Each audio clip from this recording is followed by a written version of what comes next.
crafty friends, Shana from ShanoukiArt. Getting into the Christmas craft vibes, I've made this beautiful envelope journal, which is quite easy to mass make, so perfect for gifts. Or if you have a stall at a Christmas market, these are perfect to sell there. Using a single envelope as the base, we have one signature made up of a variety of papers. I have incorporated a Christmas vintage greeting card, and I have used a scrapbook kit to decorate my journal. At the back, I have 2 pockets filled with goodies. In this video, I'm going to show you how to create this beautiful envelope journal. What a beautiful surprise for a crafty friend if you sent this as happy mail.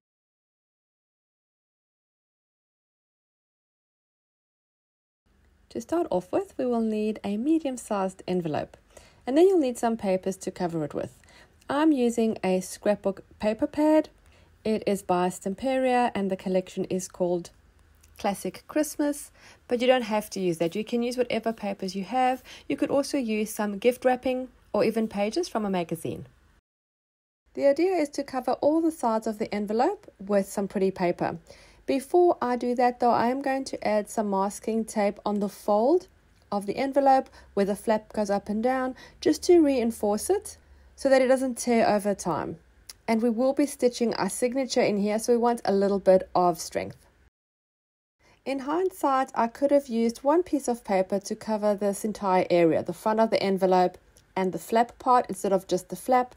But because I don't normally create a prototype, I learn as I go and I share that all with you. So I will mention through the video things that I perhaps would do differently next time I create one, but it's also perfectly okay to make it the way I have because it did work out in the end.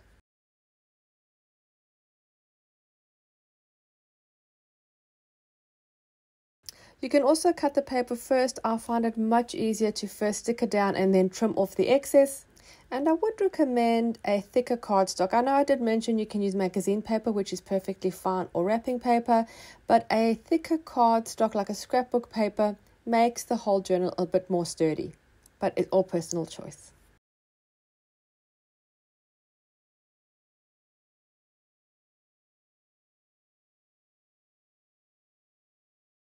Next, we're going to do the inside of the flap of the envelope. This will be visible when we open our journal, so we want something here too. Same process, glue your paper down and trim to size.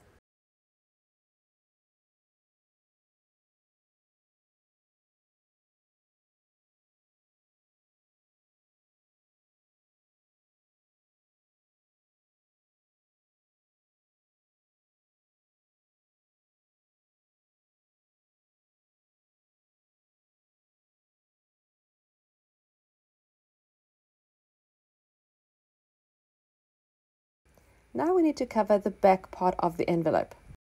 I'm going to use one piece that's going to go across the whole area, but I'm not going to apply glue on that white part.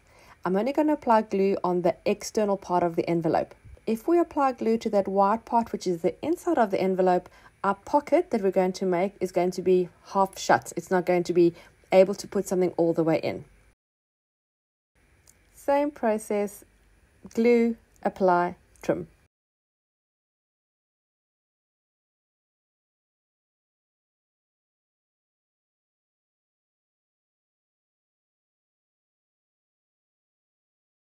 I'm going to use a cutter for the long portion of the envelope to trim that off, and I'm going to take a small amount of the envelope off too. I want that to be open.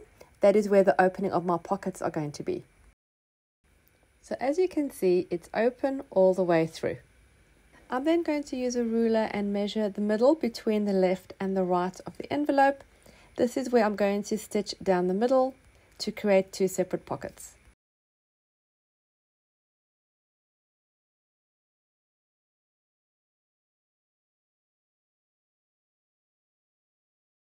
I've run that under the sewing machine, a little bit difficult to see on this side with the print of the paper, but I've just done one stitching line across to divide that area into 2. So I have 2 pockets.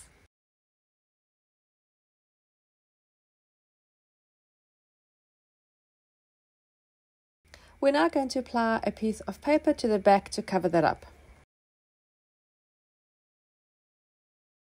I'm using glue stick for this project. It's held up pretty well with sticking paper to paper. It's not very heavy, although we're using a scrapbook paper. I didn't really want to use a wet glue because the envelope was quite thin and I didn't want it to sort of become soggy. Use whatever glue you have.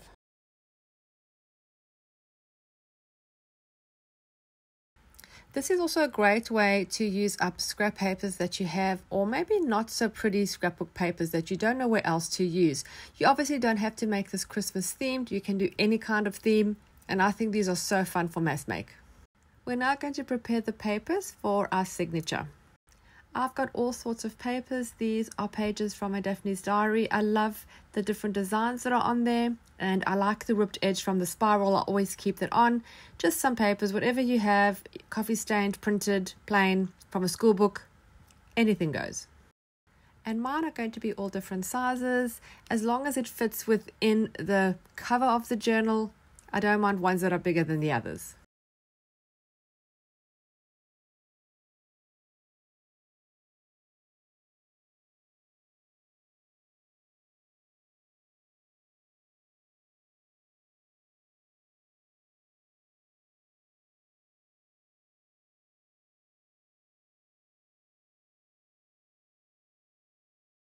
I also have these vintage greeting cards. I'm going to add one of those just for some added interest and something a little special.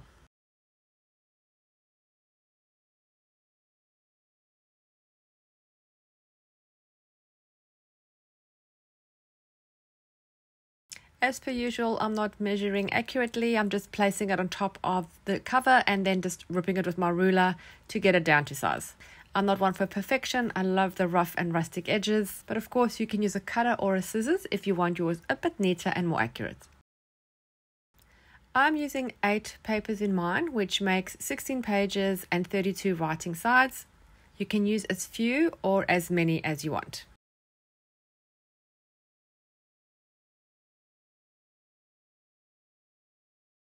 This little piece of scrapbook paper had a really beautiful scene, little snowy cottage, so I thought I'll just trim that down to straighten it, and then I'm going to add it in the signature.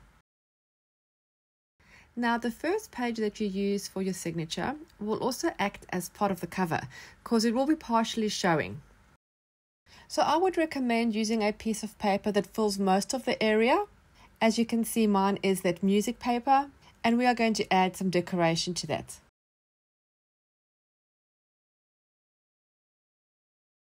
I'm going to measure where I'm going to pierce the holes for my signature to be sewn in. I'm going to use 3 holes as I'm doing a pamphlet stitch. I first measure the center and make a mark, and then I measure 6 centimeters from the center point to the right and the same to the left. You can do as many centimeters or inches as you want, depending how big your envelope is.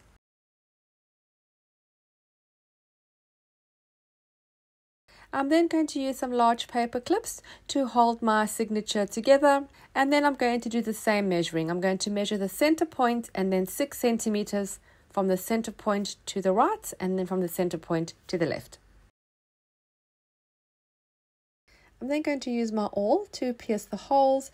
I use a cutting mat on my desk so I don't pierce through, and then I use one of those old-fashioned telephone directories. I find that really helpful to position my journal or pages on to pierce through.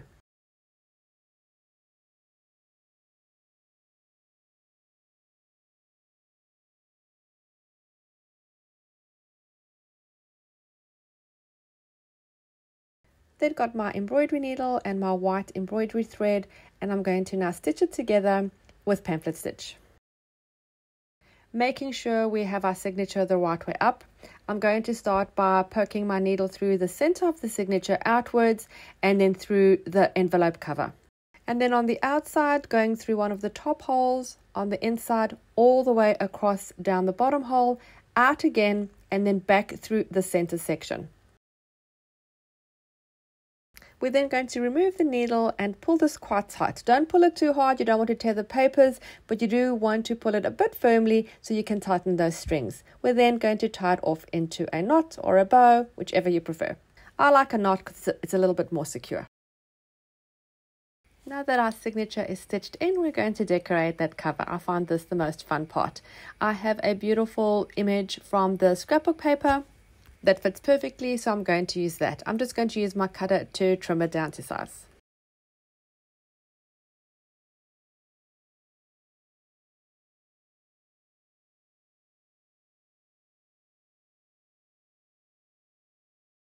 We can just stick it down. I want to add a little bit of something in the background just to make it more enhanced and a bit more exciting. So I've got some little bit of printed cardstock which has got like a text print on. I'm going to take a couple of pieces and then stick those down on the right and the bottom left. They'll peep underneath and just to the side of the main image.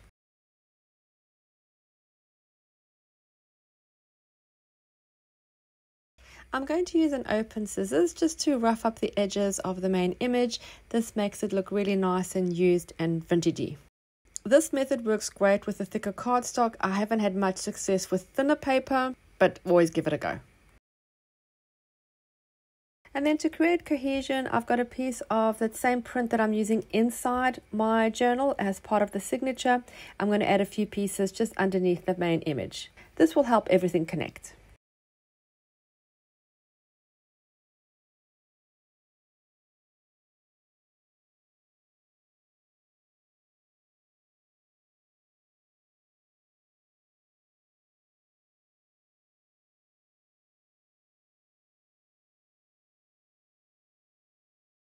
I'm then going to stick down my main image. I'm using double-sided tape for this. I want this to be a little bit more secure. It's quite a big piece of scrapbook paper, and I still don't want to use a wet glue because it's going to become a little bit warpy because the paper I'm sticking it onto is quite thin. Before we do that, I'm going to add a little bit more interest with a stencil and then some texture paste. I'm going to apply that with my palette knife. This stencil is also available from Stamperia. It's one of my favorites at the moment. I'm going to add that just here and there, not everywhere. I like it in random areas. Once that's nice and dry, I'm going to stick down the main image. Another reason for using the double-sided tape for this is because it is going on to texture paste and the glue stick would not be secure enough.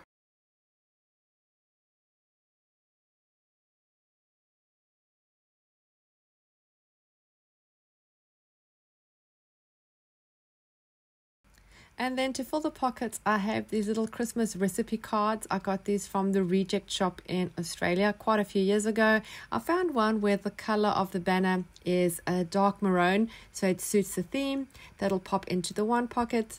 I also thought about attaching it to a page with a paper clip, but then I later changed my mind. I then have another couple of pieces from the scrapbook kit that I'm going to add as little pocket fillers.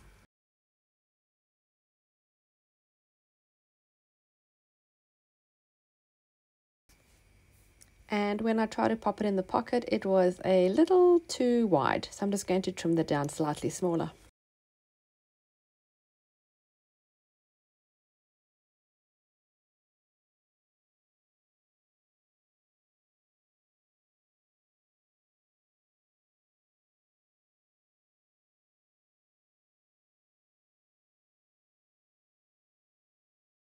I'm going to round the corners with my corner punch. This just makes it easier for things to go in and out of pockets, I find.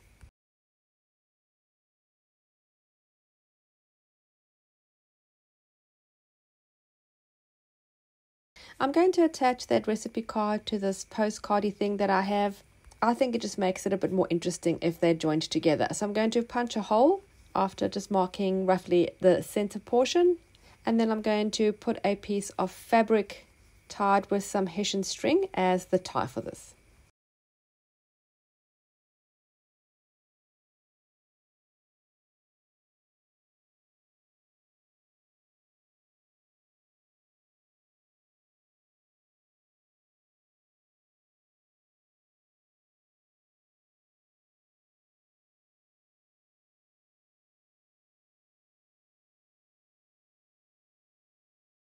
And I'm thinking to make things go in and out of the envelope a little bit easier, I'm going to punch a half circle for each pocket.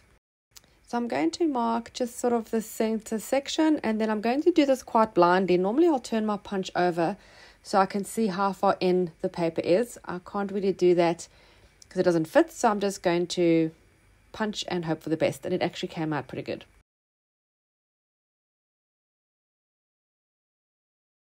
Repeat on side 2.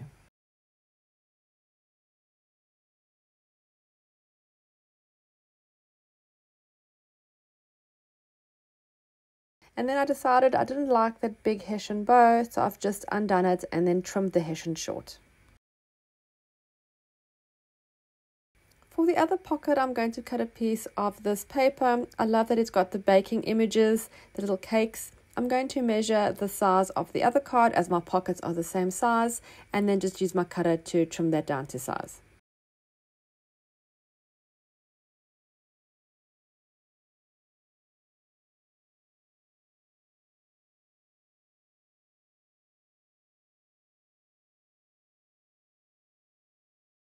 While I was putting the card back in the pocket, the little recipe card sort of didn't go in and stuck on the outside, which I actually quite liked. I wasn't sure which way to go, but you could do it either way. I might, in future, if I have a double tag like that, leave one sort of outside the pocket. Going to trim down a few of these bits for the pockets.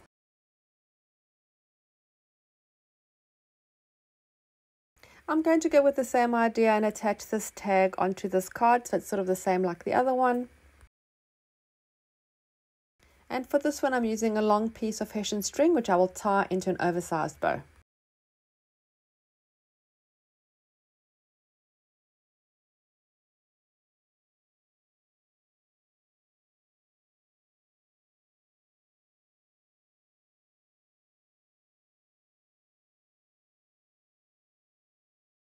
I couldn't quite decide. I felt that these were sticking out a little bit too much. I was hoping they'd be a little bit shorter, and I don't want to lose the design, so what I decided to do was fold it up and make a little pocket on the tag.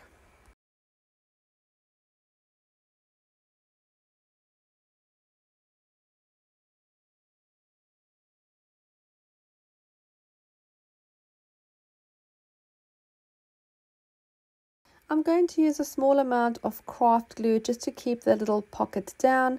While it dries, I'm going to attach some paper clips just to keep it in place. And then I'm going to add a few little bits of ephemera or some little pretty die cuts into the little pockets to make them a bit more interesting.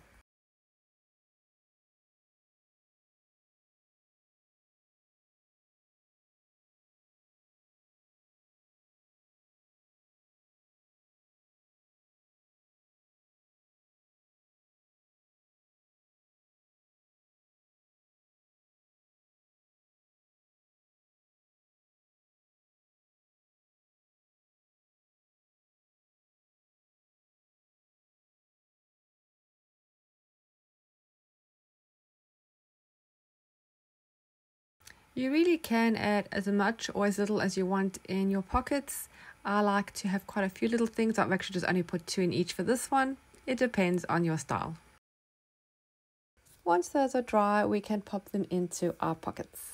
For the closure for this journal, I'm going to keep it quite simple. I'm going to use a piece of ribbon, but I'm also going to add a little eyelet to help with the closure. I'm going to add this in the corner of the flap of my envelope. I'm going to measure roughly the center section, and then I'm going to punch a hole and apply my little eyelet.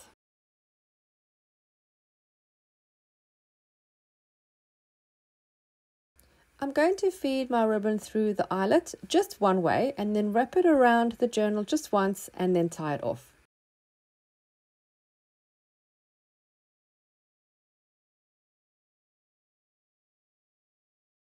I really hope you enjoyed this video of the Christmas envelope journal, and I hope you are inspired to create your own. Thank you so much for taking the time to watch. Don't forget to subscribe and hit the little bell so you're notified every time I upload new content. Thanks again for watching, happy creating, and I'll see you again soon. Bye.